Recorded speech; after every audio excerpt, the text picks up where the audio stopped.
Hello and welcome to the World of Football show here on Sports Tonight Live. I'm Mina Rzouki and I'm joined by my fabulous co-presenter, Gabriele Marcotti. Oh, you're sweet today. Fabulous. I'm always sweet. I like that. And today, we don't have Raf, but we have a new guest and it's very exciting because I'm sure you know him from Skype. He is Tancredi. How are Buongiorno you? from your house. I like everything. The kitchen is very nice. It's very nice. I like everything here. Oh, I'm so glad that you like my house. I am so impressed because, you know, there was some suggestion that you were actually some kind of Skype hologram and not actually a real person. Well, you know? but you didn't touch me still, so Yeah, you still don't have the pinch proof. him, see if he's real. Don't do it. Don't do it. do you bruise easily then? Yeah, but also Rafa has been replaced because, you know, it's a kind of a cyborg program. It's too difficult to explain. So. Right. Especially for my little head. Anyway, today we're going to start with something unusual. You know, following on from Russia last week, we're going to talk about Australia today and, of course, Gold Coast United. We have a Skyper with us, which is Neil Sherwin, co-editor of BackpageFootball.com. Hi, Neil. How are you? Hi, Mina. How are you? I'm good. Can you hear us properly? Yeah, it's all perfect, yeah. Okay, so we want to talk about Gold Coast United. It's been a week to forget for them, of course, and now they lost against Wellington, from what I understand, and obviously everything that's going on with Palmer and his license being revoked. Can you tell us a little bit more about that? Yeah, well, the first thing to note is that Gold Coast United still actually exist, which is a good start. They're going to fulfill the rest of their fixtures for. There's only 3 games left in the regular season of the A League, so got 3 games to go, and then after that, it's pretty much up in the air. The reason for the demise of the club is Clive Palmer made some comments in the media in the past 2 or 3 weeks regarding soccer or football as we know it as a game as a whole, and said that it was inferior to rugby league, which he also has an interest in, and that he doesn't really care about Gold Coast United. So those comments, the FFA, which is the governing body here, acted on that and revoked his license for the club. He also staged a form of protest with freedom of speech logos on the Gold Coast United shirts, which the FFA also tried to use as a reason for revoking the license, but that was thrown out in court the other day. As it stands, Palmer is looking to create his own breakaway league called Football Australia, so we'll see how that goes and if he gets any support from the other owners. Now, Neil, can you just give us some background here? Because as I understand it, this Clive Palmer, you know, he's a very wealthy man who's actually put money into football there, right? In terms of infrastructure and whatnot? Yeah, that's correct, and he's not the only one. There's Nathan Tinkler at the Newcastle Jets and Tony Sage at Glory here in Perth, who are quite outspoken and have put a lot of money into the game, and they basically want to get a lot more back from the FFA. The FFA, however, don't want to relinquish too much control to the owners because they fear for the future of the clubs. Having said all that, the FFA still gave Palmer a licence. At the time of Gold Coast United coming into the league, North Queensland Fury also came in. North Queensland Fury are now defunct. They left the league at the end of last season, and they kept Gold Coast United in favour. And in a lot of people's opinions, that was because of Palmer's money. The league was due to expand to 12 teams, with Western Sydney side coming in, but those plans were abandoned, and now we're trying to keep it at a 10-team league. So it's gone backwards basically in the past 12 to 18 months. Now, one of the things that he got stick for was he got this guy Mitchell Bleiberg, who I think is 17 years old. He named him as captain. Now, why is this such a big deal, and what kind of a weirdo form of protest is it? You know, is it just in me England, naming a captain is quite a subject. Yeah, and obviously it's a disease that they've infected the Australians with. But it was a symbolic gesture, or I don't know. Well, basically that's what it was. Gold Coast United have struggled for players all season. They've got a lot of kids playing in the team. Their youth team was highly successful. It won the youth league for the past 2 years. Those players have been brought in to play first team football, and Palmer made the decision to give a 17-year-old captaincy. The coach at the time, Miran Bleiberg, came out in public and said that it was a symbolic gesture. Palmer didn't take too kindly to that and promptly sacked Bleiberg, who was one of the most charismatic coaches in the league. He's been mic'd up by Fox Sports for a game, such as the interest in what he has to say. He's been in the studio doing tactics. So to a lot of people, that was an annoyance that Bleiberg was given the chop that way. So Palmer hasn't done himself any favours with anybody right across the game, even fans of other clubs. Okay, I wanted to ask you, Neil, at the moment, who is paying the players? Is it the FFA, or are they still under... They picked up the contracts until the end of the season, but they can't guarantee anything further. So one of the defenders, Christian Rees, has left the club today and said that he wasn't signing the FFA contract because it only guarantees until the end of the season. He's better off going, and he's 32 with kids, so he's decided he's going to go look elsewhere for a longer contract than what is essentially 3 games. And he said in the media today that he's 99% sure Gold Coast United won't exist next season. Now, can I just ask you, just for those who don't know, I mean, the A-League was formed a few years ago, but there was football in Australia before that, and there was quite a, I mean, it was maybe more regional and certainly a lot more, tied to different ethnic groups and immigrant communities, but there was a long history there. And I know there have been some people who've been critical of the A-League because of its structure and the way it was set up. What's your take on it? I mean, do you think it's necessary to have this highly centralized league, or could they have been better off the way they were before? It's difficult because the clubs, some of the clubs that have come into the league are former clubs. Like Adelaide United and Perth Glory have come from the old NASL, so they brought with them a fan base. So they didn't, start from scratch. Whereas in Melbourne, you've got a slight problem because clubs like South Melbourne and even in Sydney with Sydney Olympic, they're still playing state league football. But there's, as you say, a lot of ethnic communities there that don't embrace the A-League and won't harness the support that's there. The Melbourne Heart came in last year and adopted the red and white colours of South Melbourne to try and tap into that fan base. And they've done okay. They get about 7,000 to 8,000 at a home game, which is a decent crowd for a new side in the A-League. But overall, it's very much split, and it's very hard to say because in Perth, it's good because we had Perth Glory, and it's the 15th year anniversary of Glory as a team, and we brought fans in Perth from the NASL days to the A-League. So it's pretty much 50-50 in terms like these new franchises, though, that are being shoehorned into places where there isn't a fan base, and they're trying to generate one, like Gold Coast United. Have failed miserably. Gold Coast struggled to get 2,500 people per game. Okay, we're going to have to leave it there, Neil, but we will come back to you to see how it progresses and obviously about the playoffs. Thank you so much for coming on, and your article was on In Bed with Maradona. But there is an example in the past, because there was already one president that put on the shirt something that was not approved, and that was Silvio Berlusconi. So no, I'm not joking. 20 years ago, when Milan didn't win the Scudetto anymore, but they won the Champions League in '89, Berlusconi said, okay, but I want something on my shirt. So he made the badge of the Champions League. Tell me if you saw again the badge of the Champions League. And he just stick on the shirt. The European Cup, of course, as it was back then. But yeah, and it looked hokey, with that sort of little weird thing. But and then they put also the Intercontinental Cup, because Berlusconi was going mad thinking about having empty shirt or something. This is what happens when you have 3 calcio lovers on the panel. But do join us after the break, where we'll be discussing Italy and everything that happened in Serie A. So we'll see you in a few.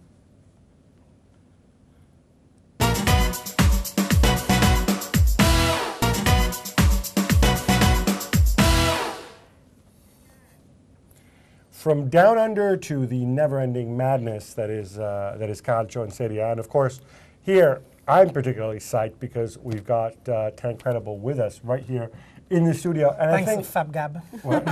Fab Gab. Incredible. I think there's one place to start. Mina, Zlatan Ibrahimovic. He came back with a chip on his shoulder, didn't he? Yes, he came back with a chip on his shoulder, and I feel like he wanted to say, for all the goals that I missed in those 3 games, I'm going to give you a hat-trick right now. And then, of course, this comes just before a Champions League game. I was watching Palermo-Milan, and I could see just the foot of Zlatan Ibrahimovic. I mean, there was something like all over the pitch. Did you see the last goal, though? The last goal was spectacular. But not only that, I mean, whenever he was getting the ball, I must say one thing.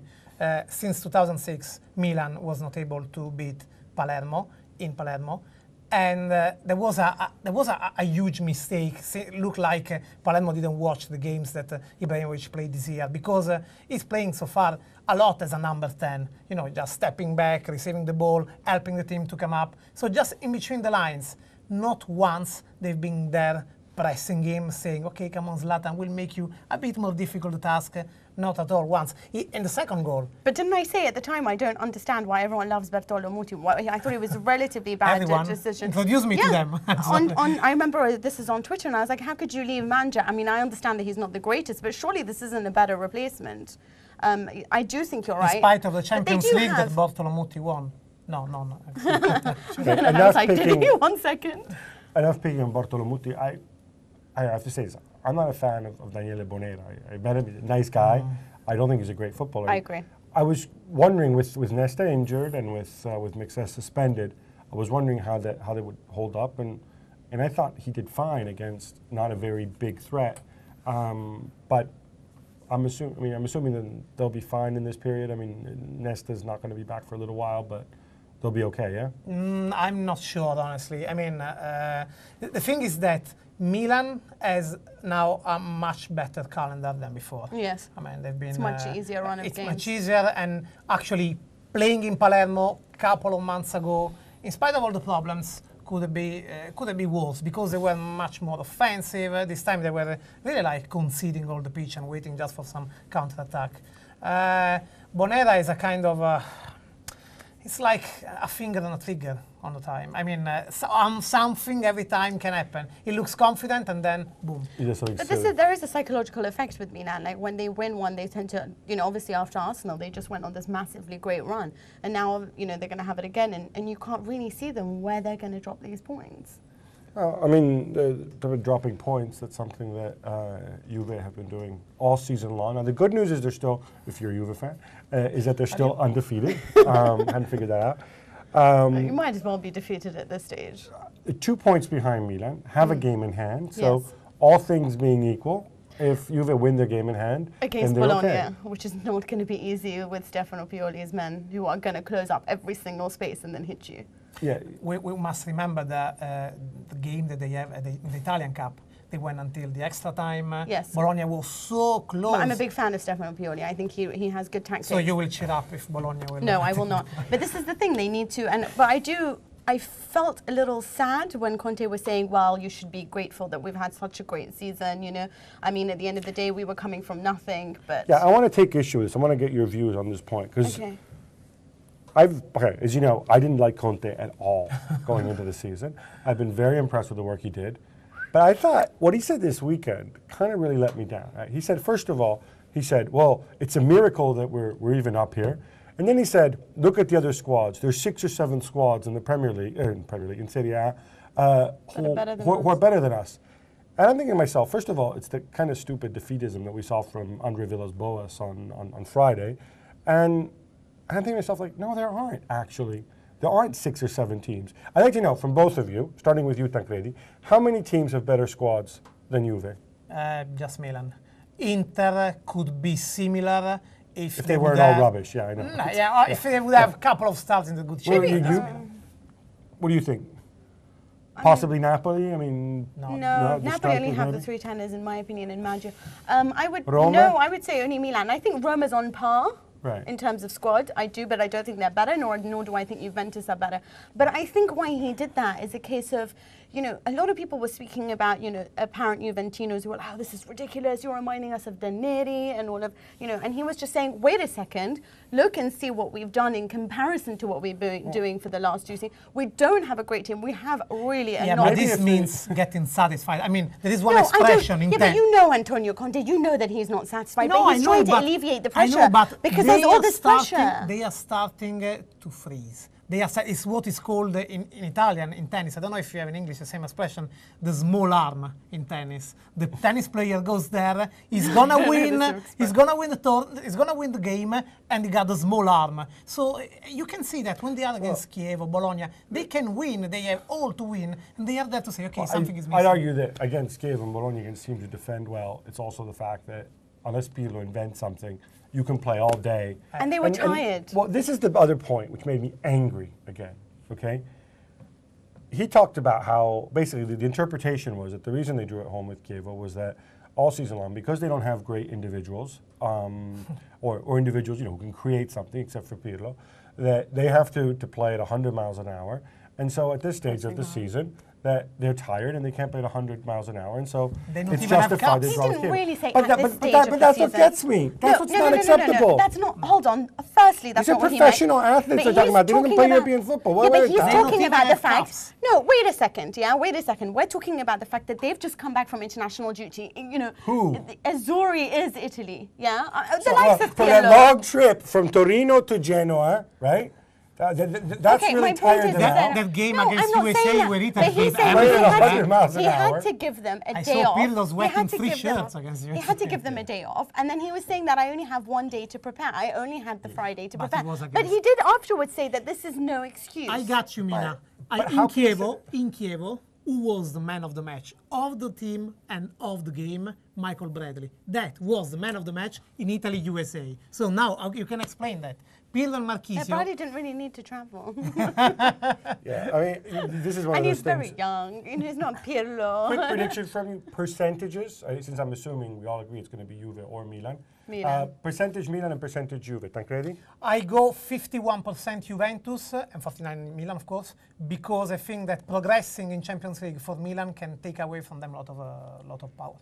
I would tend to agree with you. Mina? No, I'm actually going the other way because I think that, like I said, when it comes to this hard stages, they don't have that individual talent. You're also to crack going it. 51-49. 51 to Milan. Goodness, you guys are really hedging your bets. And you? Actually, I'm going 60 to Milan. All right, that's much You are better. very confident.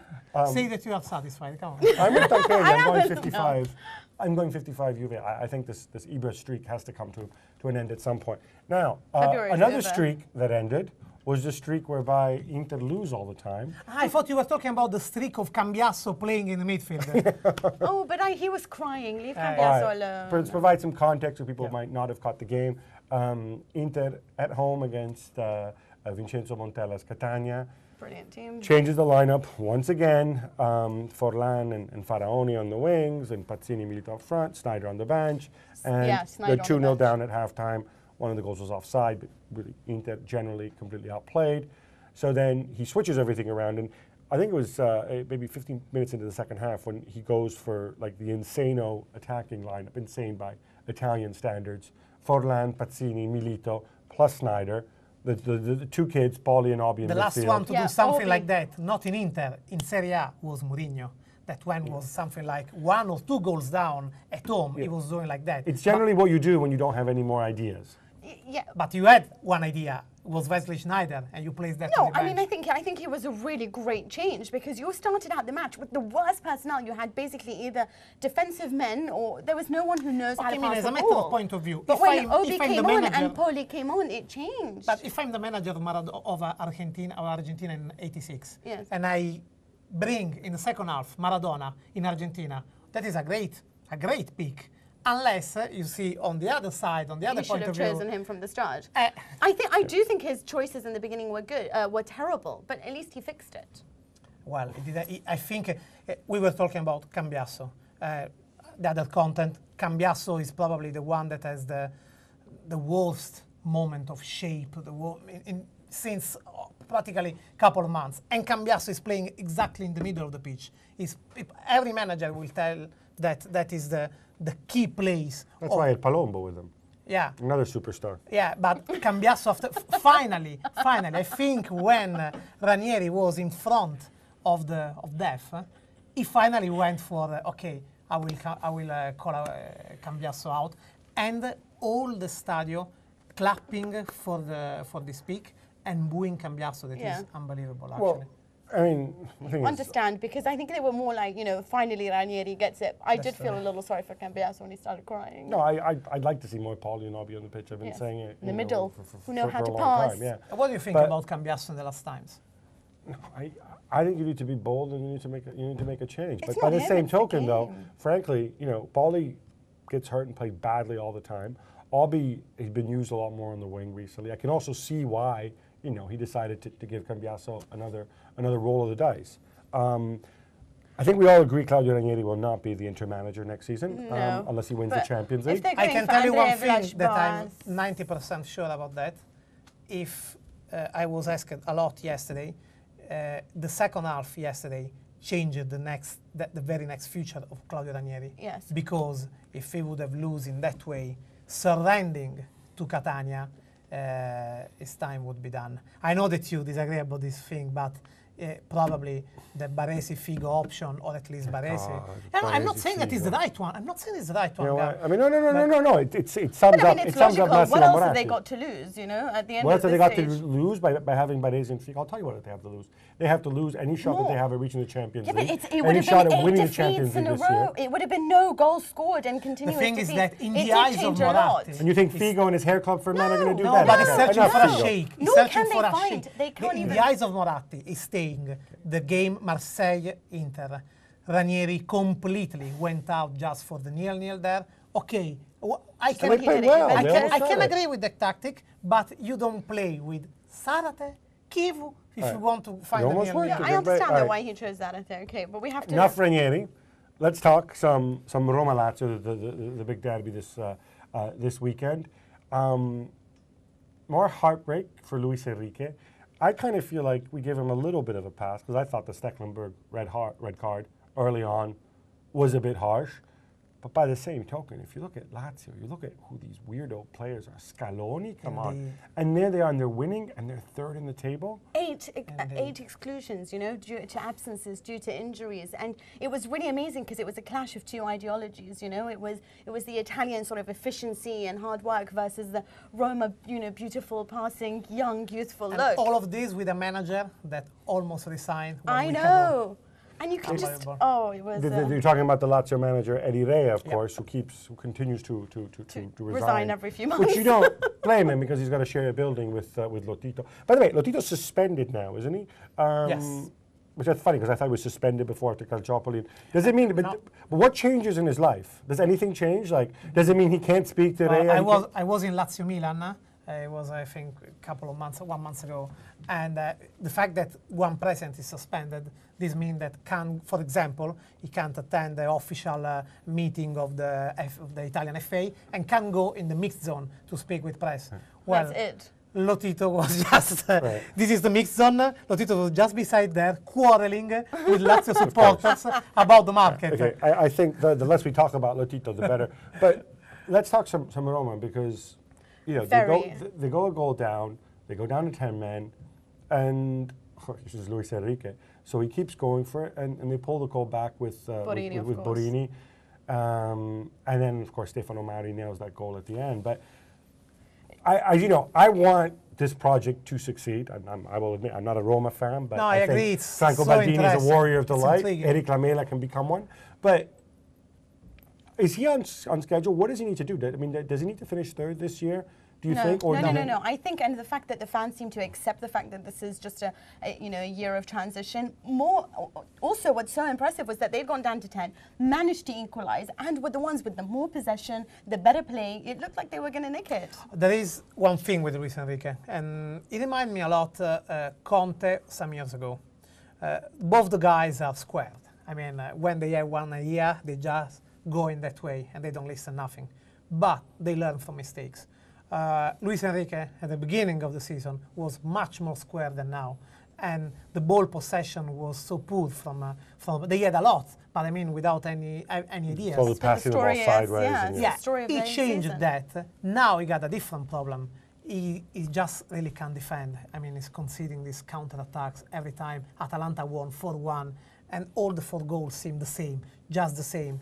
He's learning. The thing is that the club said, we give you the time to learn. It's like not giving any space to fans, to the radios. The radios in Rome are so important, so lobbying.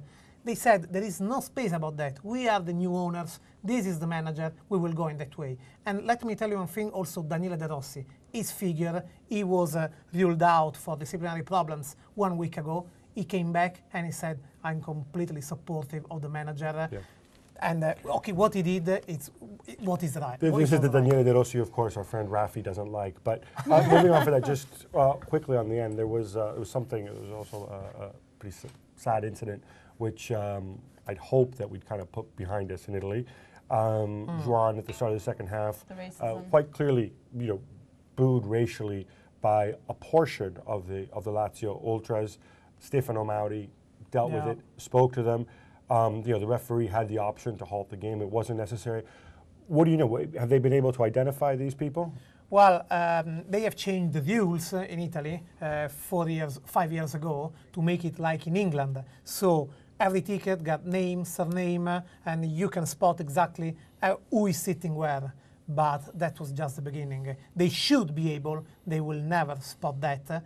And let me say you that it's an unlucky moment for Juan, because just a few hours ago, 3 or 4 hours ago, he had his medical test, and probably his season is finished because of an injury. So it's unlucky because he's a very nice guy. But he treated it really nicely. I thought he was very classy about it. And also, it's important to note that a lot of Lazio supporters actually went to hug him, apparently. And and also, I mean, this is the key. They use sort of this peer pressure argument. The referee says, we're going to stop the game, and so it's the other fans who prevail upon. Yeah, well, they actually put pressure on the miscreants. We saw it, at Catania. A small final thing, they probably will never stop again a Roma derby for whatever reason. Given what happened a few years ago. Yeah, a few years ago. Well, but the thing Roma fans said that one kid was killed in a... No, we don't need to go there. We don't need to go there. And please don't bring him up, though. I have to point out, Achilles Serra, thankfully, is gone. Hopefully he will never come back. He's in Parliament. Well, that's okay. He can't do any damage there compared to what he did when he was the chief of the Rome police. Sorry, my own personal editorializing here. We'll be back in a few. We're going to be talking some Twente and some Stevie Mac. Oh, McLaren.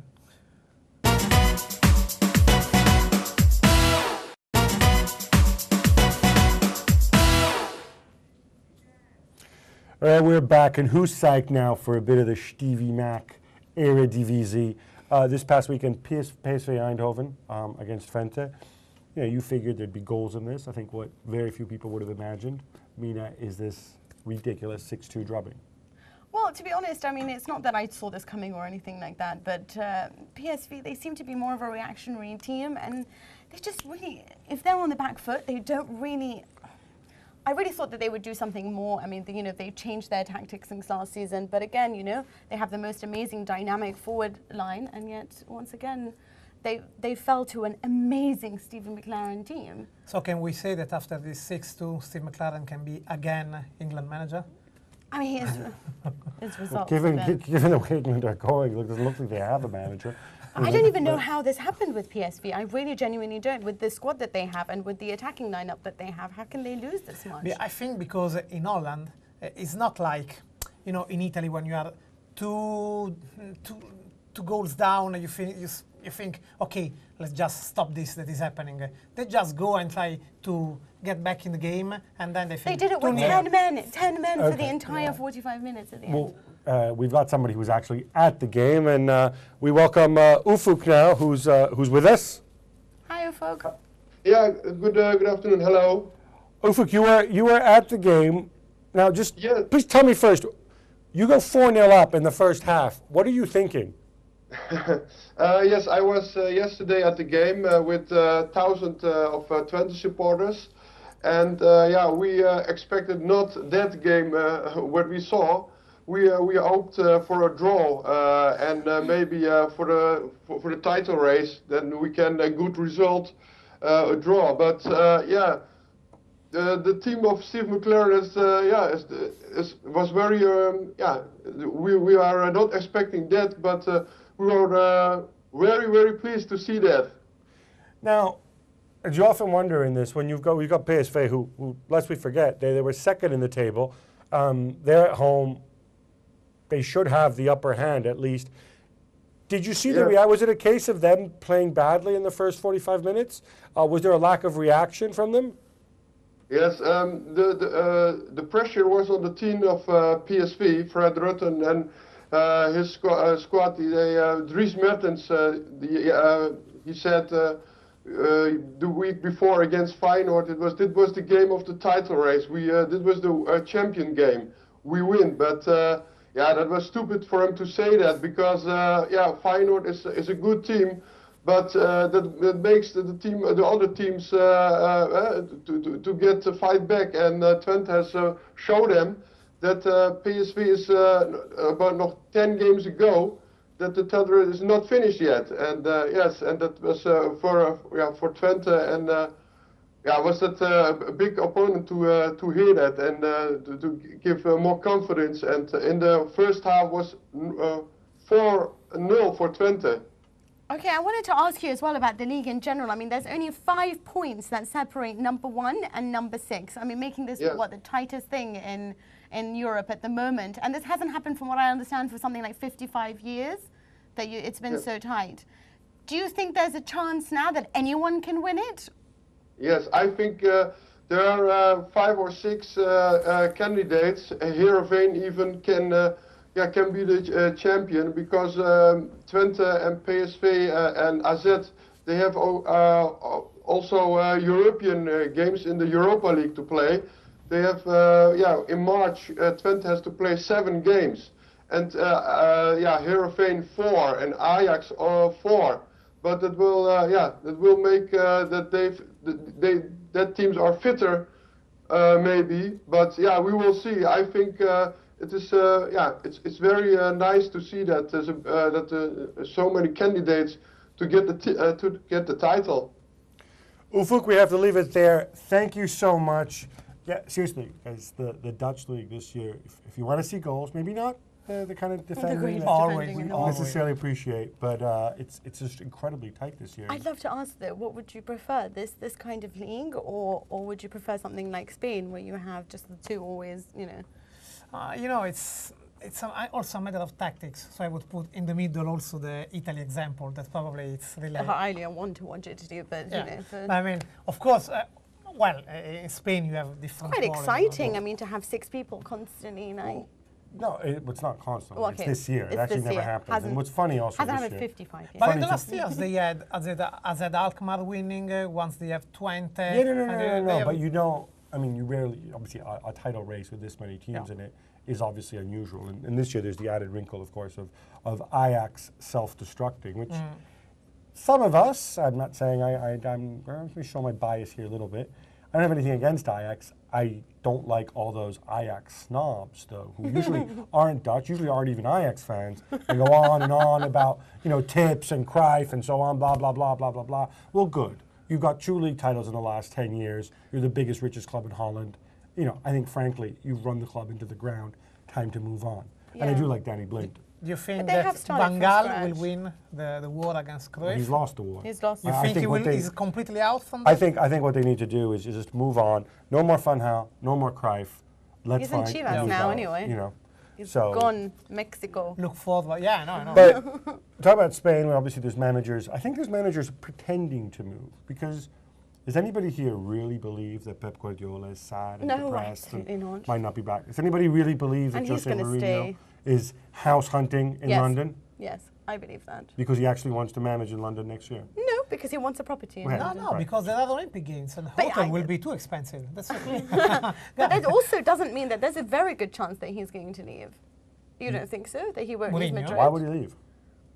Because that's what he does, He leaves when things get a little, or he's going to win something. He knows he's going to win La Liga. He has a good chance in the Champions League. If he wins that, what's there to stay for? Whenever he changed from one team to the other, he always went one step up. In the challenge or in the kind of But there's club. nothing above Real Madrid, nothing.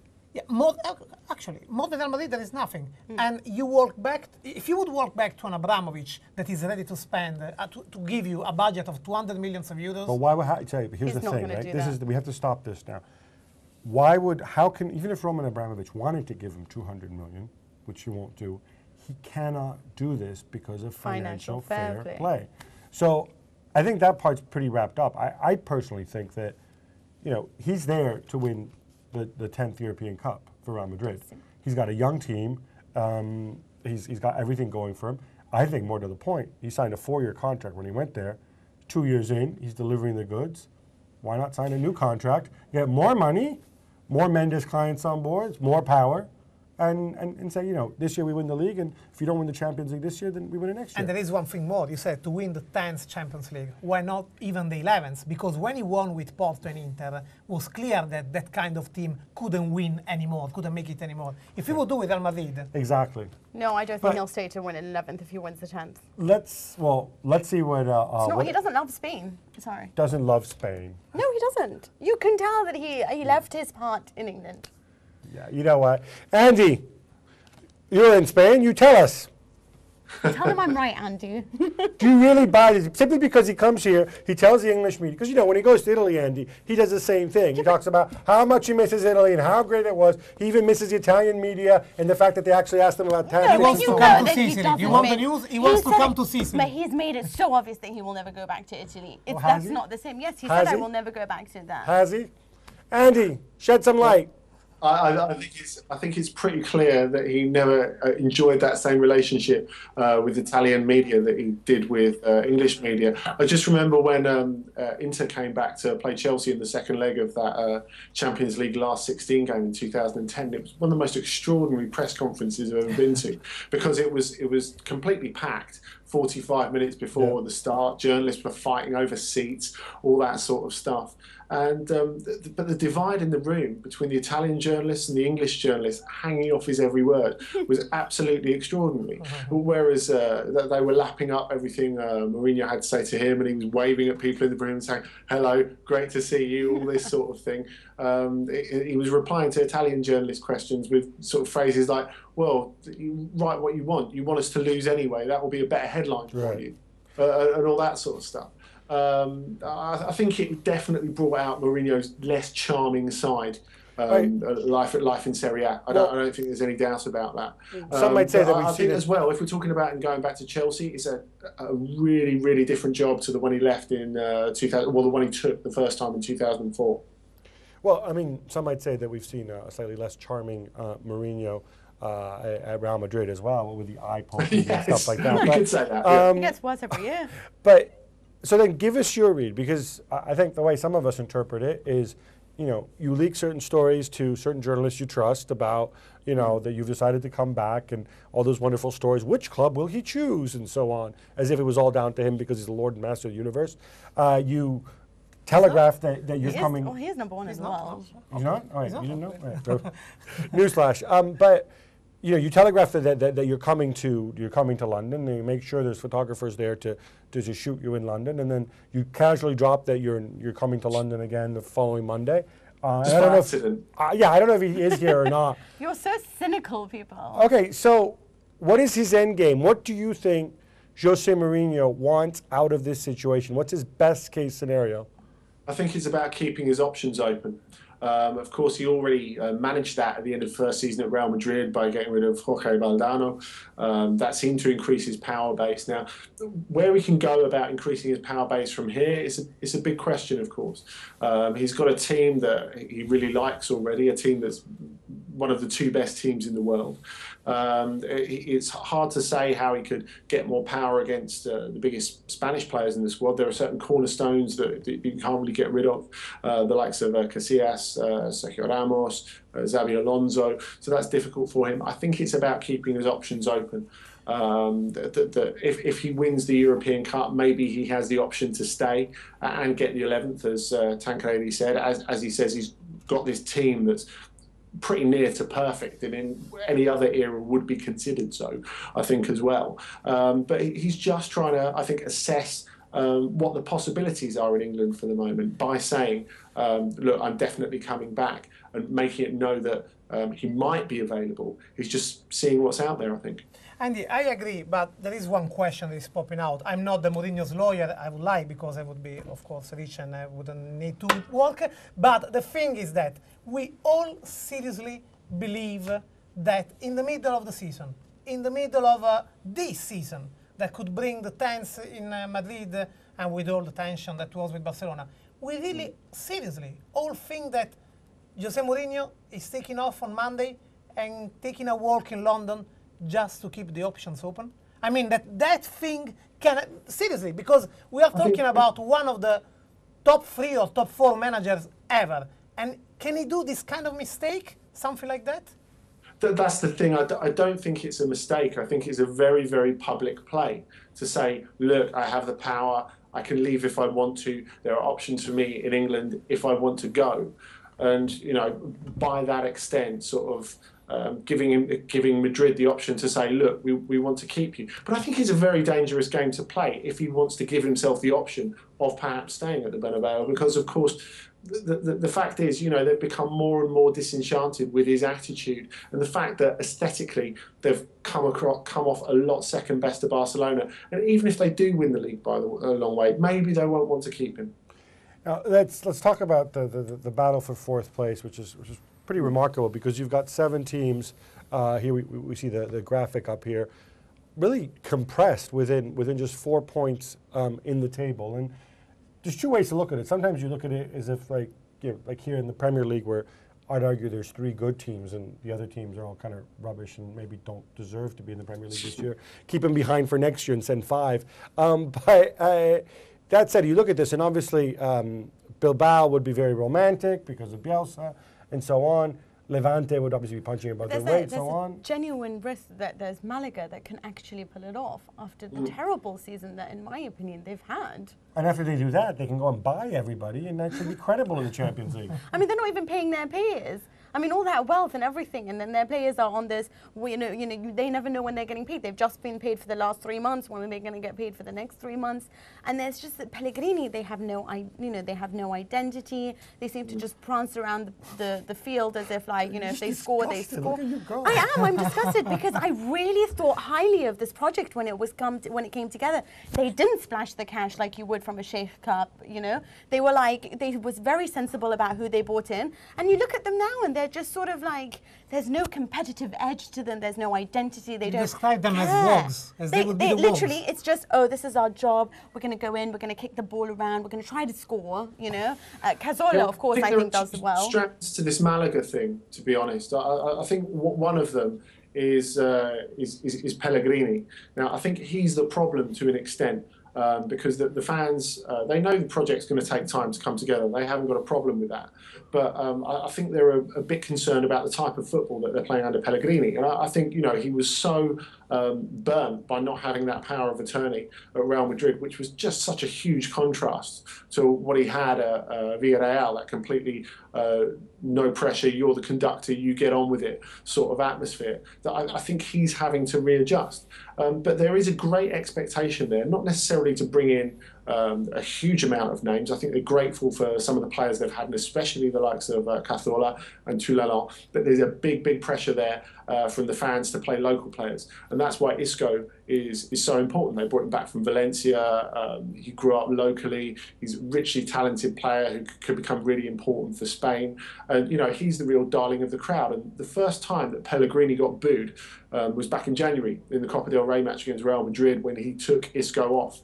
And this is a point where you think maybe he's got to start to understand the mechanics of how the fans are thinking. But I think the one thing, despite how disjointed they are, that Malaga have in their favour, they've probably got the best signing of La Liga's season in Toulalan. And he started scoring goals miraculously in the last couple of games, which he never does. That's true. But can I say that, okay, it's a battle of 8, but my opinion is that at the top we will see Athletic Bilbao and Atletico Madrid. I don't know in which order, but honestly, they look to me that they're much more. And guys, take a look on Susaeta. Susaeta, in my opinion, can make it to Euro 2012. I watched Susaeta since long time. The guy is fantastic, really. Take a bit of Susaeta, a bit of Muñain, a bit of Fernando Llorente, why not? A bit of Morevieta at the back, and lump it all together, and maybe it is a Basque awakening. Andy, thank you so much. We gotta leave it there. We'll see you soon. See you later. Take care. See you soon. Your money? Athletic Bilbao. Yeah, and then that's the romantic. That's the warrior of the light choice. Well done, Mina. I completely agree with you.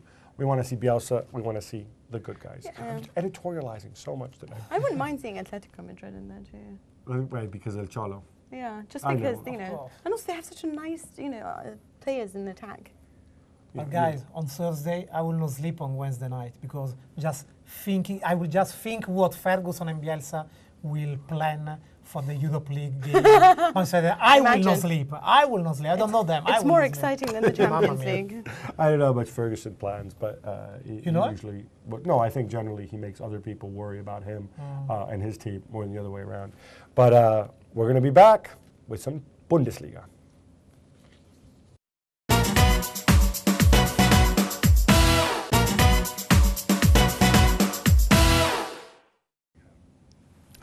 We're back here now with some Bundesliga, and Mina, would it be Bundesliga If it wasn't for Raf, without Rafael? we have to have Raf and especially special this week because if Cristain Nerlinger, the Bayern's director of football, comes out and says, "I don't want to hear anybody talk about winning the Bundesliga anymore. It's over. It's done with," then you pretty much believe it. Well, this is the thing, the way that they're playing their football, you wouldn't be surprised by it. What is going on? Look at We have the man in black who's not in black for once. Raf, what's going on? No, but he's speaking to us from his bathroom, I believe. Is that your bathroom or your kitchen? No, it's my office actually. Flash the water, Rafa. That's that's your office?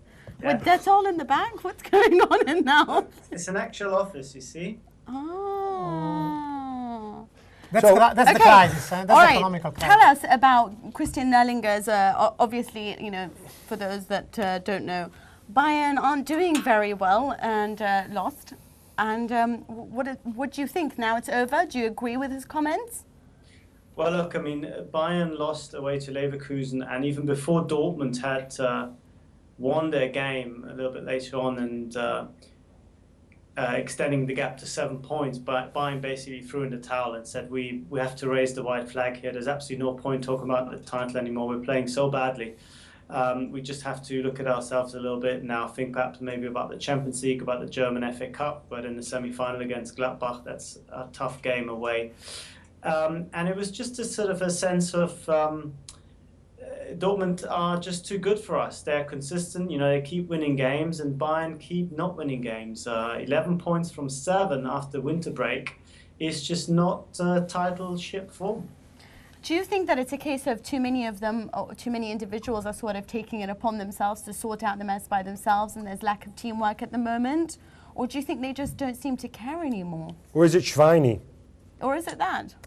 It's a combination of all those things. You can also point to Mario Gomez, who was completely not involved at all. It was like playing with one man down again for Bayern.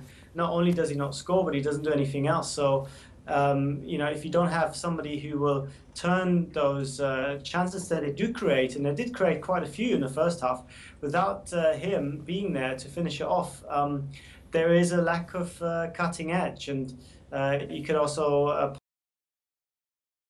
terrible goalkeeping mistake, his third this season, and the third defeat that was really caused by his mistake, because you know the game wasn't going well, but at 80 minutes you think, okay, Bayern get a point away to Leverkusen, it's not the end of the world. But he did make some great saves as well throughout that game. He did make some fantastic saves, but you know it all counts for nothing if you concede a goal like that. He went for a cross and came nowhere near it. I think he sort of missed it by 1.5 meters and it looked awful, and it was enough for Leverkusen to win. And I think if it wasn't for Dortmund playing so consistently well, Bayern would still believe in themselves and would probably talk about all the positives. You know, we played well, we had a few chances in the first half, etc.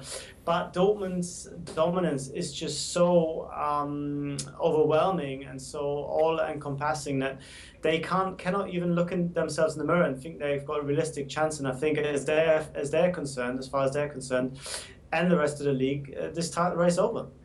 Raf, what impressed me about Dortmund in this game was, well, A, they played better, I thought, than in the previous outings when, you know, they got the results without playing well.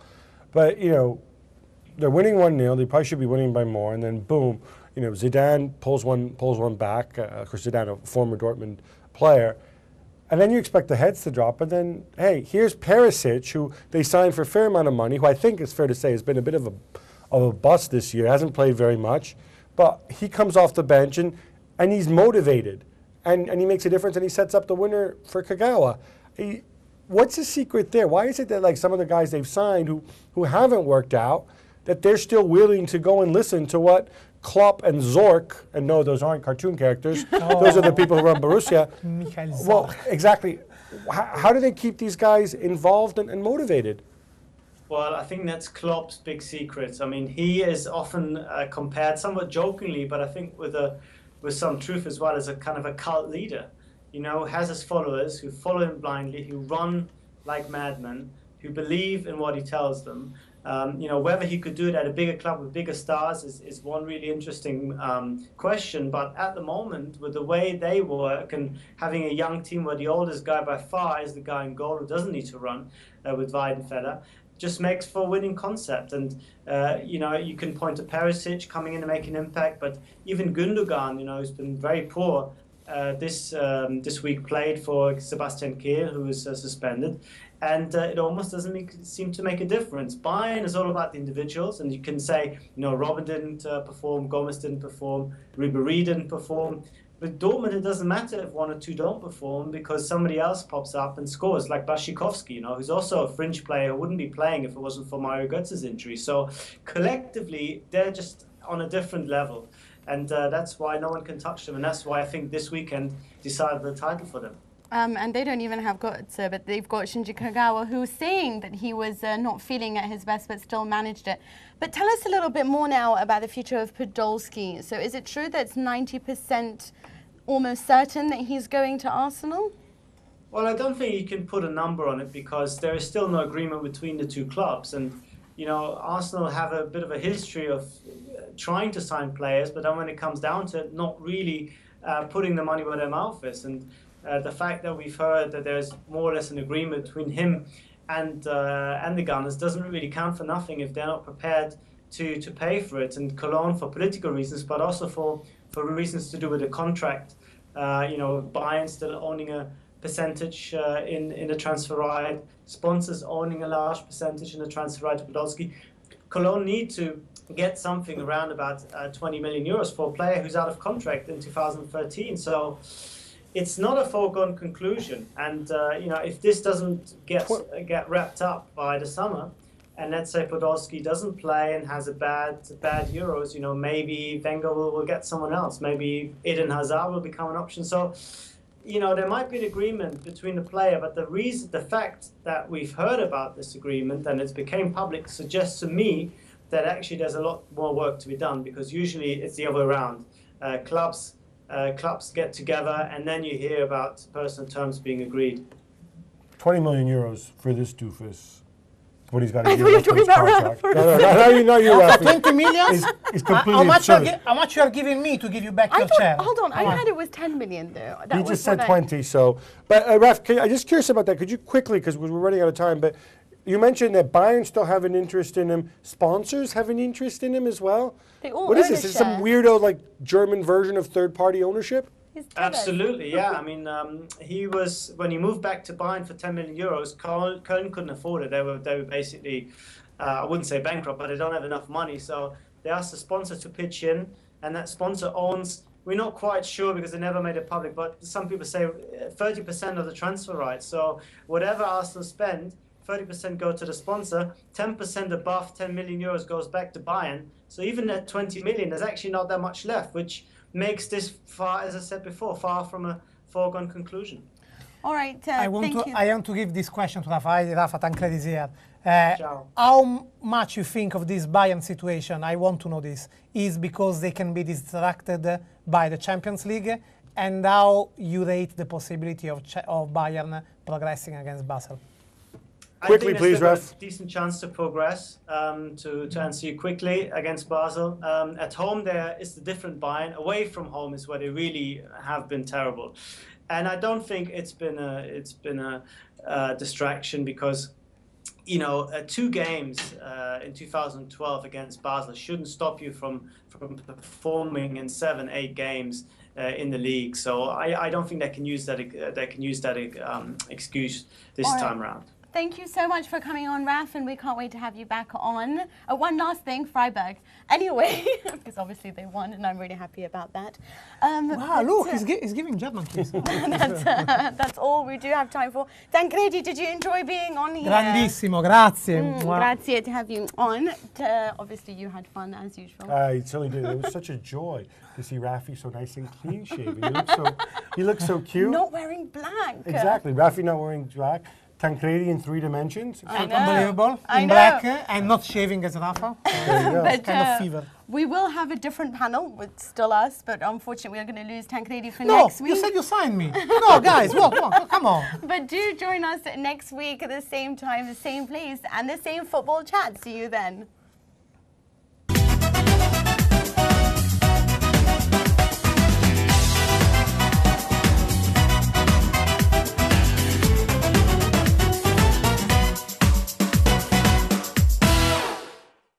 Stay ahead of the game with Sports Tonight Live.